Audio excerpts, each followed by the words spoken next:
experimental writing, as the Nobel laureate has done. So, sir, in your opinion, what do you think, like while writing as a writer, what do you think while experimenting, there is a feeling? So you need to express that. When you experiment with your writing, does that the expression of that feeling comes with the same way or it's different? In your opinion, sir? See, if somebody writes and gives it to you, but suppose I write a short story and give it to you, it's not possible for you to capture what I felt when I wrote the story. Yes. So, That is always your feeling. yes. Here I am reminded of a TV serial long time back. I watched it. When you asked, whether it is possible to capture the essence, shall I tell you that story?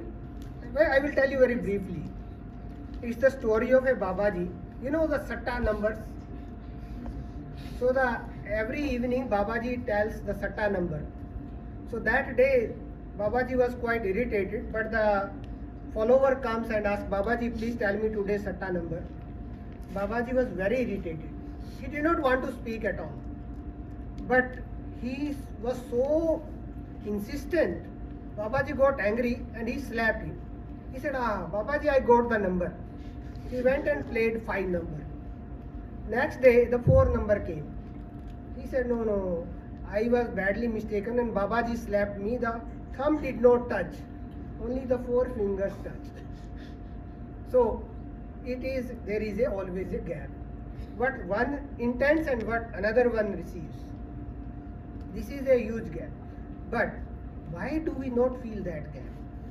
There is a politics of interpretation. The writers are interpreted in a particular manner by the critics after critics, critics after critics. The classroom has a politics of interpretation. You are not allowed to think outside the canon. And that is why you think your feeling and that feeling is on the same plane. It is never, it is forcibly brought on the same plane. I like to give you one example. I think if you read literature, you might have heard the name of John Keats. Yes, sir. John Keats is a Poet. no. What kind of poet? Romantic poet. Yes, that is a forcibly put on John Keats. If you read what his contemporaries wrote about him, they are abusing him. You read the reviews of his poetry.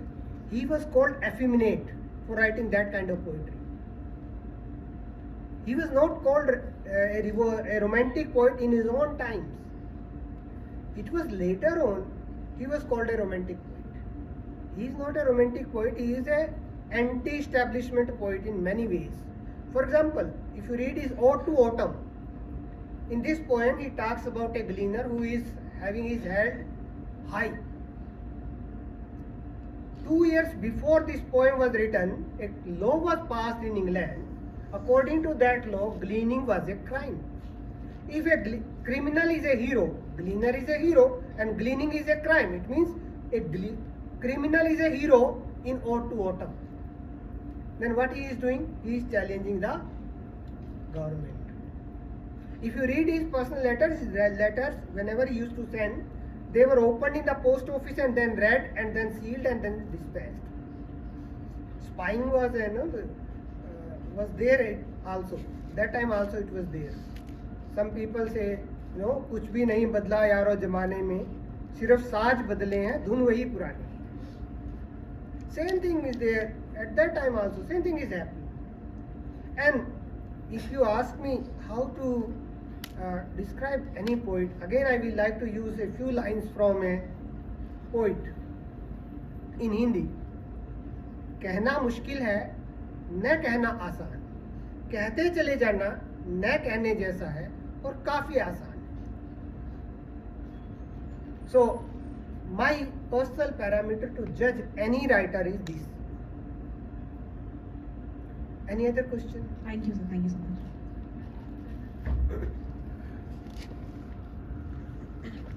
Hello, sir. Your talk definitely provoked some thoughts. Like I need to think about something now. But one thing I want to ask is, we as a community or as humans, we can dissect the literary piece, the piece of literature. But somehow we ended up dissecting the writer. It's the way we as a critic are saying, but the literature itself is saying like there's a huge gap, as you said. What's the piece of that thing is saying? It's left there unsaid, or probably not able to express itself that much, and it's being layered upon and upon about what other people are saying. So, aren't we in some way just removing or undermining that literature? See, there are two things. One, negation. I say he is a useless writer. Just put in the dustbin. That is a negative thing. Another thing is, we explore more about that writer and the works. Any writer grows up not independently, but in the hands of the critics. Why Shakespeare is such a great writer? Suppose if nobody has written any article, has not done any criticism on Shakespeare in last 200 years, will you know the name of Shakespeare in 2023? No. Any writer has the life in the hands of critic. If there is no critic, there is no writer at all. It is the critic who makes a writer writer. If the critic disappears, the writer will disappear. Most of the Indian writers are not that well known outside India. The reason is we have stopped any critique of those writers. And that's why they stopped growing. It is the critic who grows it. Like, you have a house and then you bring a mason and all carpenter, etc. They are not destroying it. They seem to destroy it, but they are adding.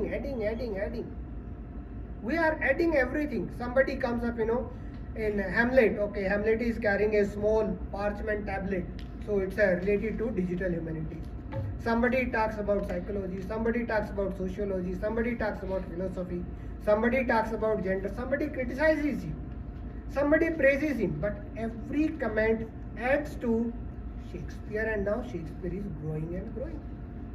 So the first thing is we should open the writer for discussions, and that's what I said in the very beginning.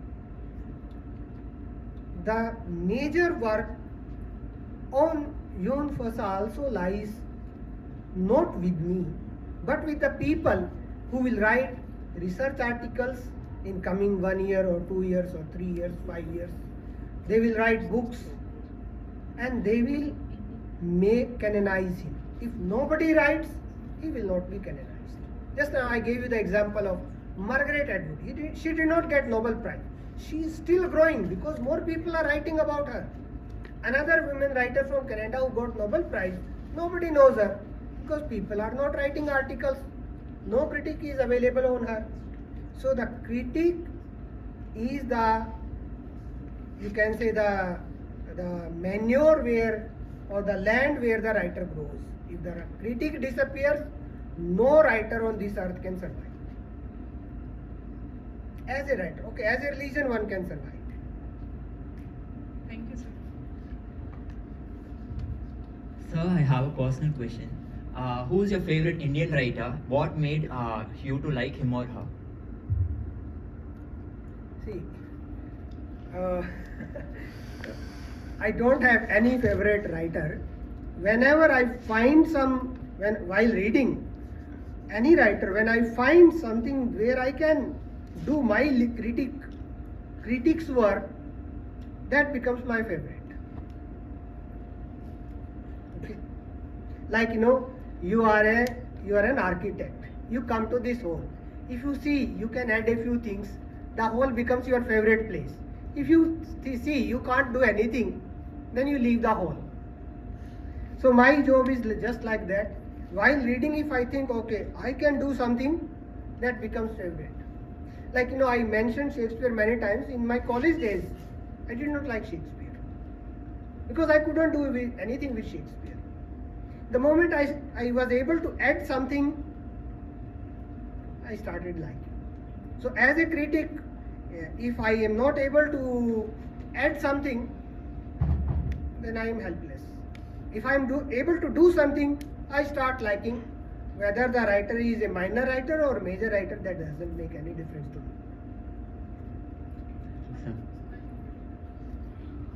So it's not related to this, but I want to ask you, like, you can give Speak some little better- loudly.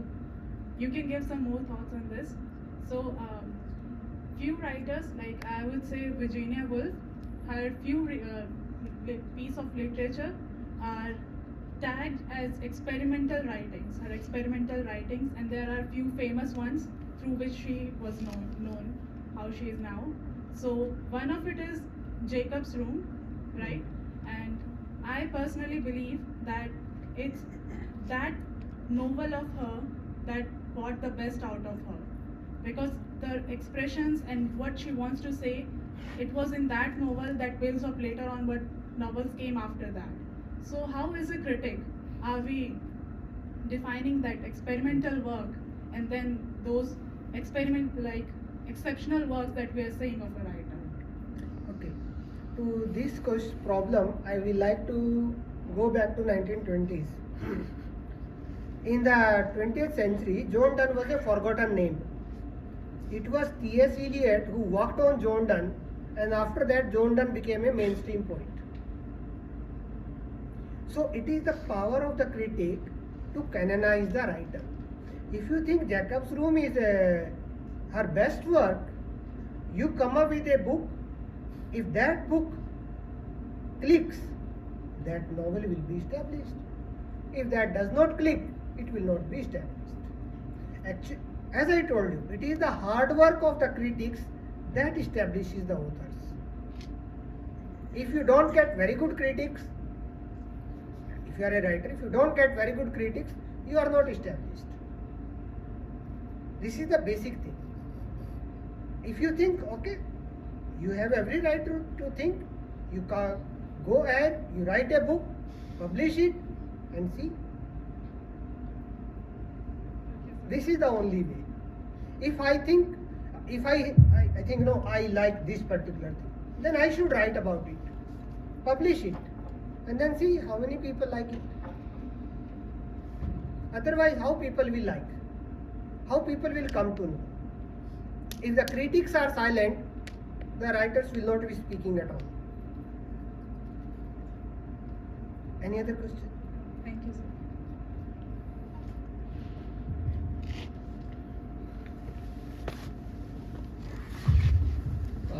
Good evening, sir. With reference to politics of interpretation, should the Nobel Committee, which gives out the Nobel Prize for Literature, should it have any viewpoint while evaluating a novel?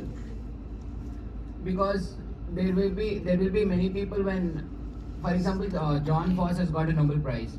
You won't know this writer exists until you know that this person has got a Nobel Prize, for example. Or in my case, in 2020 during the lockdown, when the Nobel Prize for Literature was given to Louise Gluck, who passed away on October 13 this month. I didn't know much about her actually. So what I wanted to ask you is, how is a viewpoint necessary to interpret a novel to give out a Nobel Prize? And how do you decide out of a plethora of novels that this is the person who that must be given a Nobel Prize? Is there any viewpoint prior to reading a particular novel? There are two answers to this question. One thing is simply we believe in the wisdom of the jury, and the writer is great. The second answer is there are lobbies, there are pressures, there are publishers. You have to appoint an agent. And your agent is important in getting you Nobel Prize or Booker Prize, the practical one. Now it is your choice which one to believe. practical one or the philosophical one. Rabindranath Tagore got Nobel Prize because the strong lobby was created by W.B. Yeats. If there was no W.B. Yeats, there will be no Nobel Prize for Rabindranath Tagore.